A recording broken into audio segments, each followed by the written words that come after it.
What happens when a vlogger from a small town tries to solve the disappearance of her friend who is so elegant and mysterious?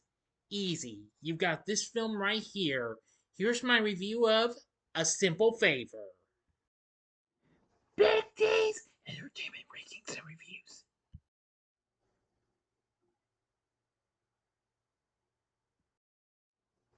So, greetings, my fellow YouTubers, and welcome to Big D's Entertainment Rankings and Reviews. My name is Doyle, better known to as the Big D, and this time around I bring to you a review of the 2018 black comedy mystery flick, A Simple Favor, released by Lionsgate, directed by Paul Feig, from a screenplay by Jessica Sharzer, based on Darcy Bell's 2017 novel, starring Anna Kendrick, Blake Lively, Henry Golding, and Andrew Rannells, and follows a small town vlogger who tries to solve the disappearance of her elegant and mysterious friend, as I said in the beginning, but in a different way.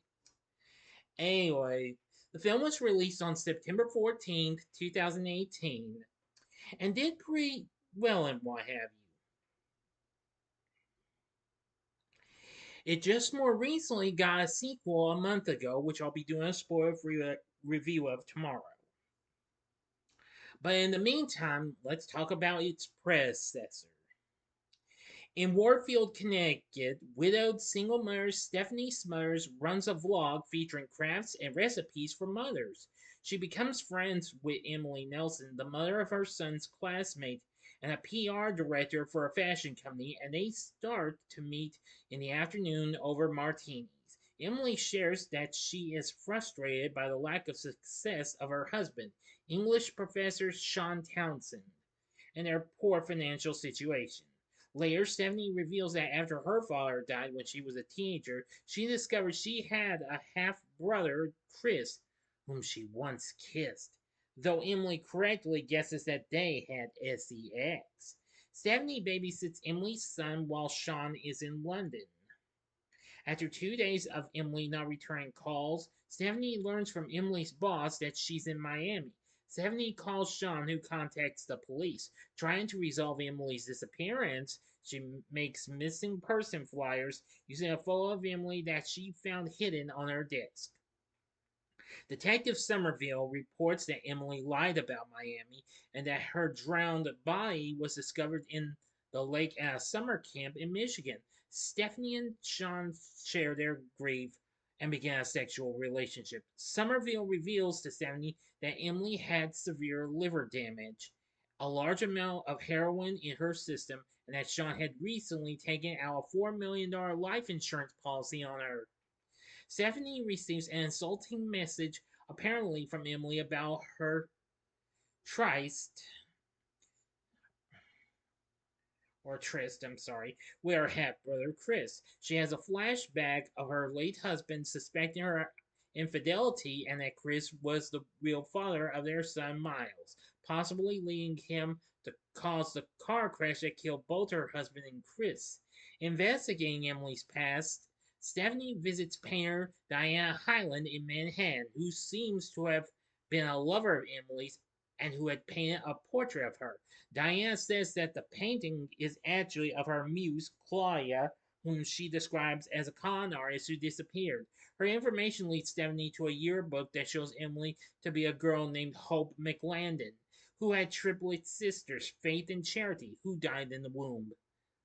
Stephanie visits their mother Margaret, who explains that at 16, Faith and Hope had set fire to the family house, killing their abusive father, and disappeared. While Stephanie is away on her investigative trips, Emily surprises Sean by reappearing, telling him that she plans to collect the insurance money and leave the country. Stephanie later contrives to meet with Emily, who confirms the story. The sisters fled separately with a plan to reunite later. Faith did not turn up as agreed, but reappeared 14 years later. An alcoholic and heroin addict, she threatened to turn them both to the authorities by confessing the patricide unless Emily paid her $1 million. Pretending to agree to the demand, Emily staged her own death by drowning Faith in the lake. All right, now I'm going to the ending. As always, you know the procedure. You have 5 seconds to stop this video. Go to the description box below and fast forward to the time below to avoid the ending spoilers. As I count down now, if you've seen this movie already, please continue. Okay, you've been warned. Emily and Stephanie are both angered by Sean's relationship with the other. Emily convinces Stephanie to frame Sean for Faith's death. He is arrested and released on bail, but Stephanie has a change of heart and stages an argument with Sean in front of Emily in order to incriminate her while police planted microphones are recording the meeting. Stephanie fakes shooing Sean. Emily, having predicted their ruse and disabled the microphones, confesses her crimes while holding the pair at gunpoint, saying that she will stage their murder suicide. She shoots Sean in the shoulder and turns the gun on Stephanie.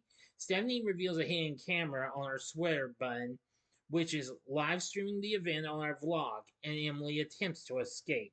Outside the house, she turns around and points her gun at Stephanie. Darren, a parent of one of the school students, hits Emily with his car, injuring her. The police arrive and arrest Emily. In the epilogue, it is revealed that Emily has been sentenced to 20 years in prison for the double murder of her father and sister. Sean has become a successful professor at Berkeley, where he currently lives with his son. Stephanie's vlog has garnered 1 million followers. Her knack for solving crimes has made her a part time private detective who has helped successfully solve 30 cold cases. End of story. Just a moment. Okay, so what did I think of A Simple Favor? Well, I've seen this. Well, I've seen this twice now. I will say this film's really something. Directed by Paul Feig, who had already been successful with films like, well, that mostly had Melissa McCarthy in, like, let's see, uh, well, Bridesmaids, The Heat, Spy, and yes, even Ghostbusters 2016. I'm gonna say he does a pretty good job with the direction of this film. It is pretty good and what have you. And eventually it became a big one, making 97 million on worldwide on its $20 million budget, becoming a big hit.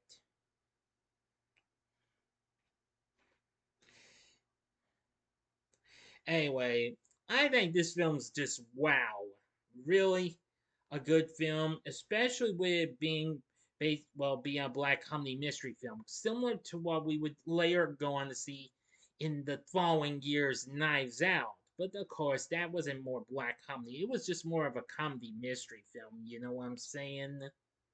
Okay. Now then, the reviews were absolutely really good.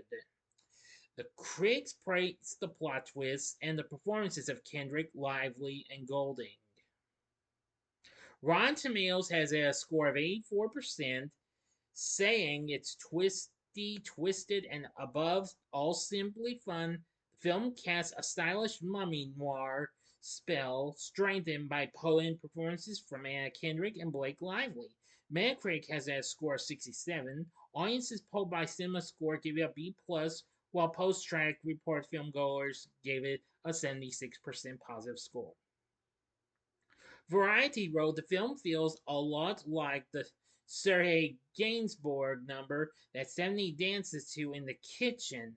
Jazzy, a little sleazy, and worth a cult following. I couldn't agree more. The Guardian actually liked it and wrote the lip smacking acid drops of malice in the latest film from Paul Feig makes this unexpectedly cruel comedy as intoxicating as the mid afternoon martinis swilled by the two central characters. Yep, I think this film was just so good. This is another good film Paul Feig wrote, and I actually like some of the films he's done. Theodore Shapiro does the score for the film, and it's not too bad either. For our cast, we have Anna Kendrick playing Stephanie. I gotta give her credit. She does a great job in her performance in this film. This is another good film she's been in after doing the Pitch Perfect franchise as well as the Twilight films, and heck, even Mike and Dave Need Wedding Dates, which I'm definitely going to need to review that sometime down the road. She's good. Blake Lively plays Emily and or Hope,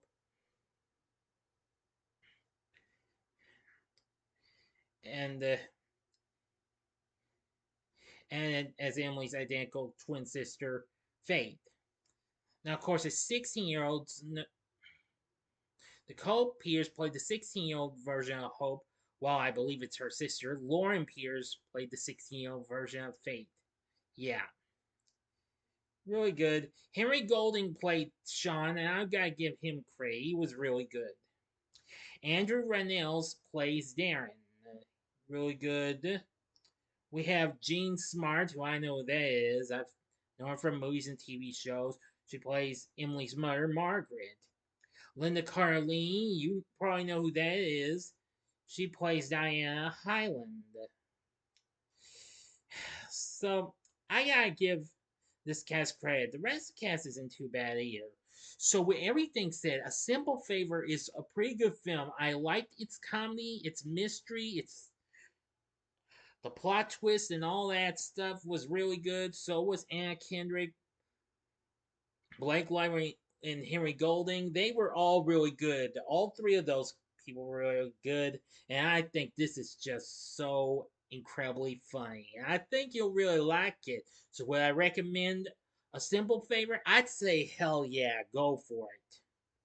Now, of course, more recently, a month ago, we got a new sequel in Another Simple Favor, with Kendrick and Lively reprising their roles and Feige returning as the director. So that's good and all, but is it any good though? Stay tuned for my spoiler-free review of that tomorrow, and you'll see. So, what did you think of A Simple Favor? Let me know in the comments section below. If you like this video, consider clicking the like button, subscribe, and be a part of the Big D Nation. Continue to help support my channel. Make it grow, make the views grow.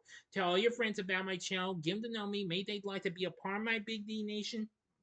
Share my vids with your friends if you'd like as well. And again, stay tuned for the spoiler-free review of Another Simple Favor coming up tomorrow. So if you like this, check out my reviews for these for the first two films in the Pitch Perfect trilogy, which Anna Kendrick appeared in. The upper left-hand corner is my review of the first one, Pitch Perfect. The upper right-hand corner is my review of Pitch Perfect 2. Or if you'd like something else from Paul Feig, check out my review of Bridesmaids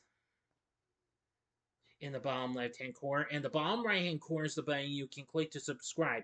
If you like rankings and reviews on movies, TV, music, video games, etc., then I'm your guy.